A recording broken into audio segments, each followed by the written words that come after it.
Fala pessoal, beleza? Tudo bem com você? Tudo tranquilo? Espero que esteja tudo bem por aí.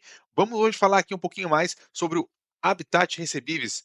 O Habit 11 é um fundo mais high yield, um fundo que está num ponto legal para fazer ali uma posição, principalmente pela taxa que eu vou mencionar logo a mais, tá? Logo à frente. Antes de mais nada, dá um joinha, isso ajuda bastante a divulgar o canal. Se inscreve também, porque dessa forma você vai recebendo ali os conteúdos conforme eu for postando, tá bom? Vamos lá? Bora pro vídeo?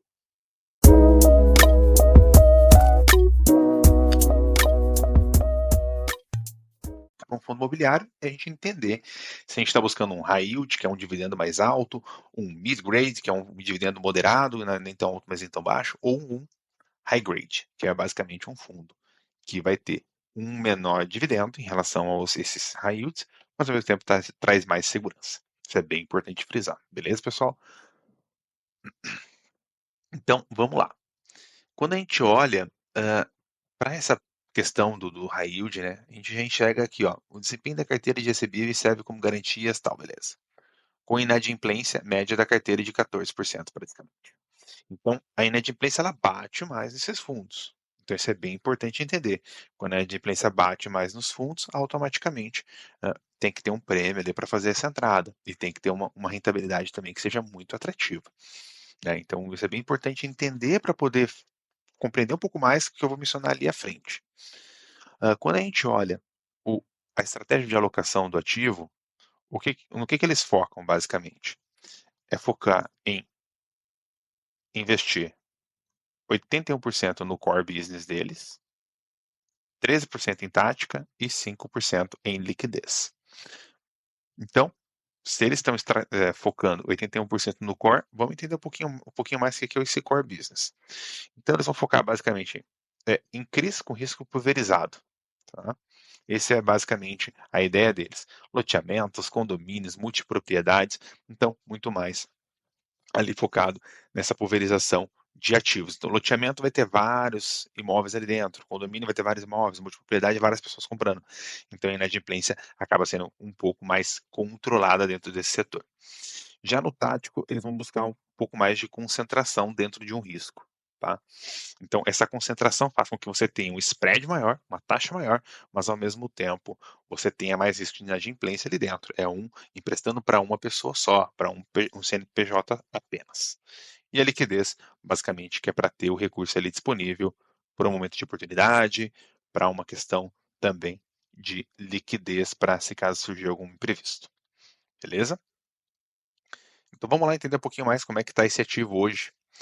Hoje, dentro dessa parte dos CRIs, né, 38% é loteamento, 28% multipropriedade, 16% vertical e 10% está em outros. Então, isso é bem importante entender, que é para onde vai estar mais concentrado esse risco, né? Então, a gente olha, enxerga aqui que tem 38 em loteamento, 28 em multipropriedade, tem essa diversificação como eles mencionaram, e ao mesmo tempo entender que são várias credores ali dentro. A parte mais focada aqui, que a gente precisa entender um pouquinho mais, é essa questão de como que está isso aqui, ó, a remuneração. Hoje, a 80% do fundo está em IPCA. Desses 80%, a taxa média de todas as emissões está em 10,82. Só que tem que lembrar que é o seguinte, quando a gente está comprando 10,82, significa que a gente está comprando o valor patrimonial de 1. Quando o valor patrimonial está abaixo disso, então que significa que você está comprando uma taxa maior. Você está tendo uma taxa maior do que o 10,72 se o valor patrimonial está abaixo. E eu vou explicar um pouquinho mais à frente se ele está abaixo ou se ele não está. Nos outros aqui, como é 3%, 3,5% IPCA, nem vamos levar tanto como característica, vamos focar mais no IPCA mesmo, que é a maior concentração do fundo. Beleza? Então vamos lá para a estratégia core deles. Por que ele é um high yield? Por que ele tem um dividendo maior? Porque você está vendo isso aqui, ó, emissor única. Significa que a classe de segurança dessa alocação que eles fizeram para o CRI Ipioca Beach Residence, significa que é tudo num bolo só. Ou seja, se bater inadimplência, bate para todo mundo que emprestou. Seja só o Habit, seja também outros fundos, seja qualquer um, se caso o Ipioca der algum problema. Quando a gente olha aqui, por exemplo, para o GR Group, a gente vê aqui uma cota sênior. Então isso significa que é uma cota que tem um pouco mais de segurança. Se bater em inadimplência, ele consegue receber um percentual ainda. Então isso é bem importante. Quanto mais cota única, quanto mais cota subordinada, mais high yield é o fundo. Então a gente enxerga o que? Olha, eles têm IPCA mais 12, IPCA mais 12, IPCA mais 15. Então são taxas extremamente arrojadas. E eu trouxe aqui basicamente para a gente prestar atenção que, olha, é 6,5% do fundo, 5,6% do fundo, 3,5% do fundo. Aqui está a maior concentração do fundo. Então, quando a gente soma esses valores aqui, a gente está falando de 40%, 50% do fundo nesses ativos. Então, a gente tem que focar, claro, tem que estar sempre em mente os menores também, mas é claro, nos maiores, para a gente entender um pouco mais, para ver se vai bater uma inadimplência, porque se bate na inadimplência, vai bater diretamente na cotação do fundo. Beleza? Então é importante a gente entender isso e como que está essa maturação. A gente olha aqui que está 89% dos ativos vendidos ali dentro. Então está mais maturado. Quando a gente olha e enxerga um ativo que está menos maturado, 61%, por exemplo, aí se bate uma inadimplência, é uma obra que está na metade do caminho. Então é melhor que bata a inadimplência numa obra que já está finalizada do que numa obra que está na metade do caminho, porque basicamente o patrimônio na metade do caminho é menor do que um patrimônio que já está basicamente construído, tá? Então aqui também a parte de obras, né? Ó, tá 100% construído, 45% construído. Então aqui metade do patrimônio. Caso precise solicitar algum tipo de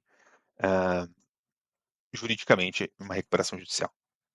Na estratégia tática, eles são focados nos fundos imobiliários, vão fazer uma alocação como se fosse um FOF. Então, isso aqui eles vão movimentar de acordo com a necessidade de mercado, a flutuação de mercado, a atratividade também dos ativos. Beleza? Então, isso representa 3,4% do fundo. E também, eles têm aqui na parte tática alguns ativos que são mais arrojados. A gente vai ter aqui, ó, um CRI de chocolate Lugano, que representa 4,91%. Então, é uma expressividade grande dentro do fundo. Não é só focar nesses daqui, tem que focar nesses que estão aqui também, porque vai representar bastante. IPCA mais 10,5%, 2,24% do fundo. Então, é entender isso daqui também, para ver se vai ter algum problema ali dentro e sempre analisar com mais profundidade. Hoje, estão tranquilos, estão saudáveis, não tem nenhum impacto nesse sentido. Vamos lá um pouquinho para a demonstração de resultado, para a gente poder entender como é que está sendo essas receitas dos recebíveis. A gente vê aqui, ó, que a receita com CRIs está 8 milhões e 400, e a gente vê que no começo do ano estava 9 milhões, 11 milhões. Isso fruto de uma inflação que agora está mais acomodada. Assim, se o ativo ele tem mais de 80% em IPCA, tem IGPM, então tem outros indexadores ali que estão relacionados à inflação. Basicamente, se a inflação está mais controlada, o fundo recebe menos. Se a inflação volta a subir, você tem um dividendo, um recebimento maior e, consequência disso, um dividendo maior também. Então, quando a gente olha para a parte de despesa, a gente vê que a despesa também cresceu. Isso aqui já é um ponto que é importante ficar de olho em relação ao começo do ano. A gente vê que no começo do ano a despesa estava aqui em 769 mil, 900 mil, 750 mil e agora já está 1 milhão e 100. Então é um crescimento de despesa que basicamente impacta no recebível que você vai ter também dentro da carteira. Então, dessa forma, a gente vê aqui, ó, estava pagando 1,20, 1,25, 1,27, agora já está em R$ 1. Então, cai o dividendo, caiu aqui 27% do valor. Desculpa, em torno ali de uns 22%, né? Porque 1,27, uns 22% caiu para R$ 1. Beleza? Tranquilo até aqui? Então, a gente já enxerga esse dividendo mais baixo, né, esse valor distribuído. Então, tem impacto de aumento de custo e tem impacto da inflação desacelerando. Beleza? Quando a gente olha aqui para a parte de valor patrimonial, a gente vê que está 0,91. Lembra que eu mencionei sobre a taxa que estava lá de 10,7? Que é essa daqui, ó, 10,72? Se você está comprando abaixo do valor patrimonial, um desconto aqui de 10%, basicamente, então você está comprando com 10% a mais. Se você tem 10,7, então você está comprando com mais 1,7, desculpa, 1,07 a mais. Então, basicamente, um IPCA mais 12, tá? Você está comprando quase um IPCA mais 12 na carteira. É um baita ativo, porque a gente está olhando para uma inflação que está mais acomodada, você consegue ter uma rentabilidade boa.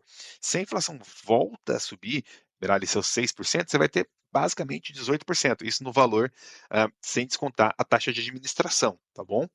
Então, contando taxa de administração, você vai ter 14, 16, 15%. Então, é uma taxa excelente que você vai ter ali de rentabilidade e, basicamente, bons frutos de dividendo também, que está aqui, né? Então, a gente olha uma inflação mais acelerada em 2021, pagando mais dividendos, uma inflação que também tinha aceleração, mas já mais acomodando em 2022, a gente teve período de deflação, né? 3 meses de deflação em 2022, então teve uma queda aqui no dividendo.